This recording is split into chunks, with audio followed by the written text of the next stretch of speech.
Dear listeners, today we're going to hear a story about treacherous cheating. Winter is the coldest of all seasons. The landscape is changing in the courtyards of residential buildings. Many icebergs appear. A great activity is sledding or sliding down the hill on slippery packages. The only noise is from the children's joyful cries. A boy with a difficult fate lived in one of these houses. He was self-confident and knew what he wanted from life. He knew how to set goals and achieve them. He did not hide his desires and took the initiative in his relationships with others, including the opposite sex. Those guys who crawl in front of girls, trying to guess their desires, usually do not arouse sympathy.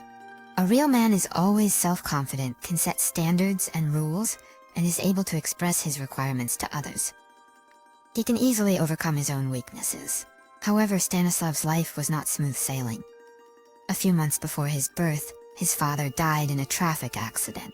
Unfortunately, he was born with a clubfoot on his left leg, making him disabled from childhood. In the first years of his life, he underwent 8 operations. His mother worked constantly, so Stanislav and his grandmother did all the household chores. They planted and tended to the garden, chopped firewood, cleaned the house, and prepared food. The neighborhood children laughed at him, which is why he had few friends. At first Stanislav was offended, but over time he learned to ignore their taunts. And because of his complex about his crippled leg, he turned to sports. His favorite sport was volleyball.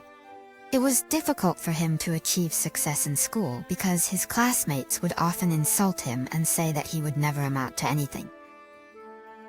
But Stanislav believed in himself, and that gave him strength. Later, for his good results in volleyball, he became the captain of the school team and received many awards.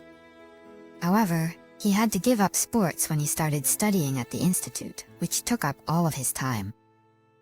He then devoted 10 years of his life to working at the plant, where he gained recognition as a highly qualified engineer. It was at the railway station where Stanislav met his second half. They were both standing on one of the platforms waiting for their train. After a few minutes, they both realized that it was love at first sight. Stanislav went up to her, said that he liked her, and asked for her name. The stranger's name was Oksana, and she reciprocated his feelings. At first glance, she looked like a Barbie doll. Always perfectly made up, with styled hair, manicured nails, and a straight posture. And of course, she always wore high heels. The young couple had a great time together, and Stanislav always brought her flowers on their dates. Oksana loved dark red roses. Everyone envied their love. At that time, Oksana worked as a secretary in one of the city's offices. When they got married, their family life seemed happy. However, it did not last long. After some time, Oksana became indifferent to her husband and began to be ashamed of him in front of her colleagues. But now, looking back at the past, the husband regretfully admits that his wife never loved him or respected him. She only wanted to earn money for an apartment in the city center. Stanislav worked at a school where he taught history, labor training, physical education, and drawing. The man hardly rested, often taking on extra tutoring to make ends meet. Soon, Oksana became pregnant and the couple had a son. The husband thought that at least this would change his wife's behavior. From the first days of the baby's life, named Arthur, Stanislav helped to take care of his son. After a hard day's work, the faithful man always played with Arthur. He understood that Oksana was getting tired during the day, and she needed his help and support more than ever. Moreover, his beloved was used to always being among people, but now she was on maternity leave. He thought that this change in routine was the reason for her coldness towards him. But Stanislav did not know that Arthur was not really his child. When the son was born, the man felt like the happiest person in the world. Oksana knew the truth but did not tell Stanislav anything. When Arthur was 3 years old, he was sent to kindergarten. The boy was often sick, so he had to be taken out of kindergarten, and a nanny was hired. Oksana stayed late at work, relying on the fact that during her absence a lot of work had accumulated, and no one would do it as well as she did. Stanislav had no doubts about this, because she was a very responsible person in her work. After working at the university, Stanislav rushed home to his son. And Oksana, on the contrary, stayed late at work. Sometimes, she could not even spend the night at home. The man thought that the woman was working hard. It wasn't like that. After work, Oksana hurried to meet her lover. Although they worked at the same job, they had to hide their relationship. The wife stopped giving Arthur proper motherly attention. And she could not even mention Stanislav. Even after buying a new home, the family could not fill it with warmth and love. One morning, the husband asked his wife what was going on between them. She said that she had a man at work whom she considered her other half. They were physically close, corresponded a lot, and went to lunch and dinner together. At first, Stanislav was very angry and could not eat, sleep, or think. Of course, he understood that her behavior was a direct result of his lack of attention, but she could also try to change something. In the end, the man decided that something must be done. Something must be done because he might lose a loved one. One evening, while his wife was taking a shower, Stanislav picked up her phone. After finding Oksana's message correspondence with her lover, he copied all their correspondence to his phone in order to understand what exactly was happening. 15,000 messages. Reading them was like sawing your heart with a chainsaw. Why even try to fix anything? But the child, they must stick together for Arthur's sake. Stanislav decided to try to be a better man than he was before. He reduced the time for notes, stopped tutoring, drove his wife to work and picked her up afterwards, so that Oksana could have a good rest after work. It seemed to him that this was the only way to save their marriage. He tried to protect his family, to be a good family man, a faithful husband. For all the years, the children at school have not heard a single bad word from him.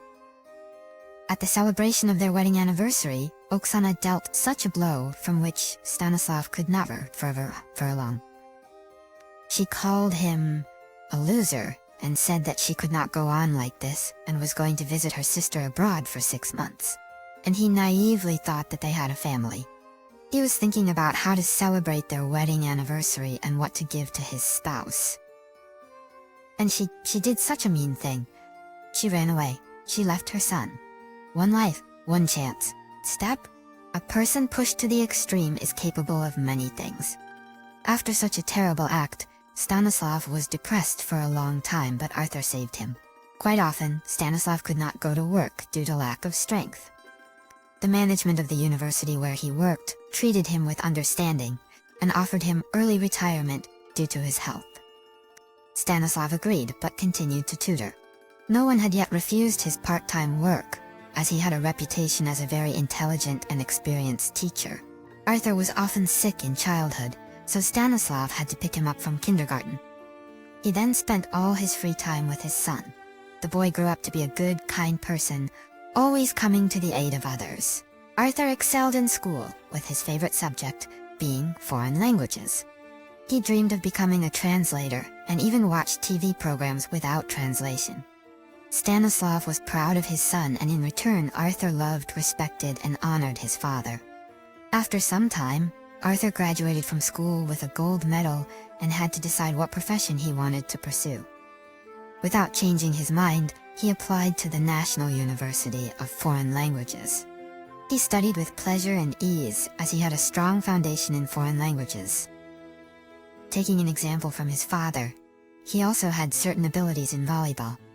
He often represented his university team at regional competitions, and they always took prize places. Once during training, Arthur felt a sharp pain in his stomach which did not stop but became stronger with each step.